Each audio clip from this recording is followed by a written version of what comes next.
Hello, crafty friends. I'm Jessica, and here we turn blank canvases into handmade magic. So let's get started.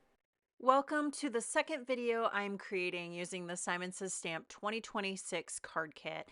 I'm doing a quick little unboxing here. I have already done that at a video previous to this one. I'll make sure I link that below.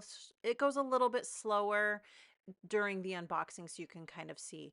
Now this kit is sold out, but I have placed all of the individual items below.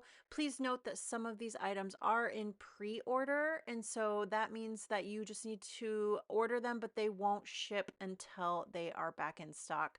So make sure that that doesn't have anything that you need right away so that you can get your order right when you need it versus waiting for the pre-orders to come into stock. So I went ahead and I embossed the metallic cardstock that was included in the kit. This is a really great cardstock. It's got a craft backing to it. But what I've learned over the years is that alcohol ink not only works on Yupo paper, but it can work on anything with a slick or a really smooth finish. So I have done this before where I have embossed metallic cardstock and played with alcohol ink. So I grabbed a couple of the blue, green, teal kind of colors in my stock, and I'm just going to town. I am using a little bit of the alcohol blending solution just to try to get this ink to move. Now I thought I was done, but then I realized, oh, I hadn't used the sterling aloe. So I went alloy. So I went ahead and added a little bit, and I kind of regret doing this only because it looks exactly like the cardstock when it's dry. It's the same exact tone and finish. So I kind of didn't like that the coloring disappeared here. I thought I had a really great kind of solution to the coloring, and then I added that silver and it kind of just went back to the beginning to some degree. So I'm going to go ahead and try to add some more color just to create a little bit more of that depth. So I would recommend not using the alloy on the silver metallic cardstock because it just looks very similar. So I've got my panel kind of right where I want it to be. So I'm going to go ahead and place it off to the side and let it dry. Sometimes alcohol inks need a little extra time to dry. And especially when I used a lot of that alloy, I noticed that it was gathering a little bit more, and that can mean that it's going to take a little bit longer to dry. This is a Simon Says Stamp cardstock. This is soft navy. This came in the kit. And what I'm going to do is I'm going to add some snowflakes to it. We're going to emboss them in white and include them onto our panel. We're definitely going for a blue-green winter theme here with these items. So I went ahead and grabbed just a bunch of the snowflakes and we're placing them down here after I've prepped my panel with my anti-static tool. I really love the mix of items included in the stamp set. You've got your critters that are a little bit more on the realistic side. You've got some greenery with the trees and then these snowflakes. It's a really great diverse stamp set to have in your craft room. That's why I went ahead and grabbed it. I was really interested in the critters and needing a little bit more of that realistic looking critter to include in my repertoire. So we're going to go ahead and heat set this off camera. Went ahead and did that. And then we're going to fussy cut. Now this stamp set does have coordinating dies. I do not have them, or at the time of recording, I did not have them, but I went ahead and did include them in a recent order so that I can have them moving forward. So we're just sitting here fussy cutting.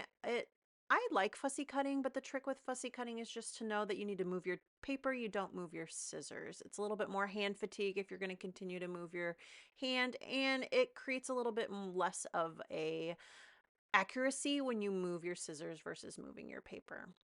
That little one kind of gave me a little bit of a hard time, but we're going to just leaving a little bit of a border on all of these. And like I said, I've sped this up, but it didn't take me too long.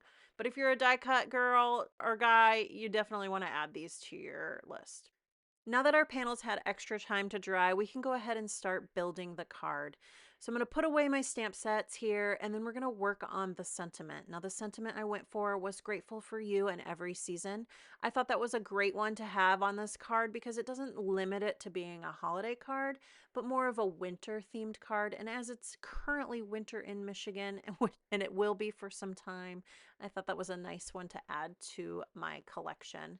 So we went ahead and stamped it, heat set it, and we're going to cut it out. We're going to make kind of a banner for the sentiment. Typically, I like to usually cut out around the letters to give it a little bit less of a square kind of feel, but I liked the idea of this sentiment kind of going across the whole card front, and so that's why I left it in this kind of banner rectangular shape, because I wanted to create that kind of distinction on the card, and you'll see it here in a little bit. Now, because this isn't Yupo paper, it does absorb into the cardstock a little bit differently, so that's why you kind of see it there where it's pooled on the back. It doesn't matter. Sometimes if you get it a little bit maybe oversaturated, it just takes a little extra longer to dry. But I found no issues because of using this kind of cardstock and the alcohol inks and the long-term effect of the card. So don't worry about it. Now here I am showing you, I want kind of this, cutting this card panel in half. So that's why I left that banner, not in half, but cutting it there, and creating a long banner like this kind of helps cut the panel in half so that you have a little bit more of a focus. And so we're going to go ahead and use some foam tape to pop it up, because I want to tuck those snowflakes into the behind the sentiment here. So just using my T-roller to get it kind of straight. Usually I eyeball it, but I'm trying to be a little bit more proactive about using my T-ruler.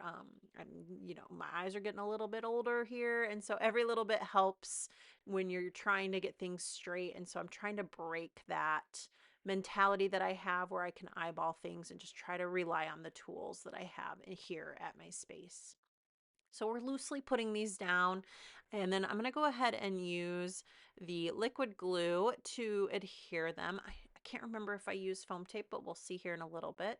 I believe I just end up kind of liquid gluing them all down just to create that more of that tucked feel back there. And I was a little worried about how the foam might work on the clear or on the shiny cardstock, so I think that's probably why I just went with mostly liquid glue.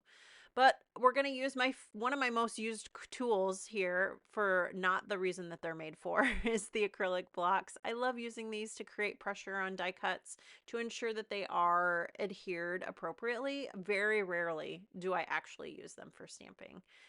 Now, this little gem set was included in the card kit, and it's a trio or a quad, I can't remember, but it's got a nice assortment of cool toned colors. So I'm kind of adding the blues in the blue parts and the greens and teals into each respective little areas. Usually I'm a pretty big individual for rules of 3, but I felt like this card needed a little bit more glitz. The silver cardstock wasn't enough. So I went a little crazy adding on the gems, but it ended up working good. I think I still ended up using only odds, which is ideal when you're creating. It doesn't have to be odd numbers, but I do enjoy creating the odd kind of ratio. It just feels a little bit better to me. It's hard to explain. That's the card for today. Thank you for joining. Be sure to like, subscribe, and comment, and I'm so grateful that you're here today.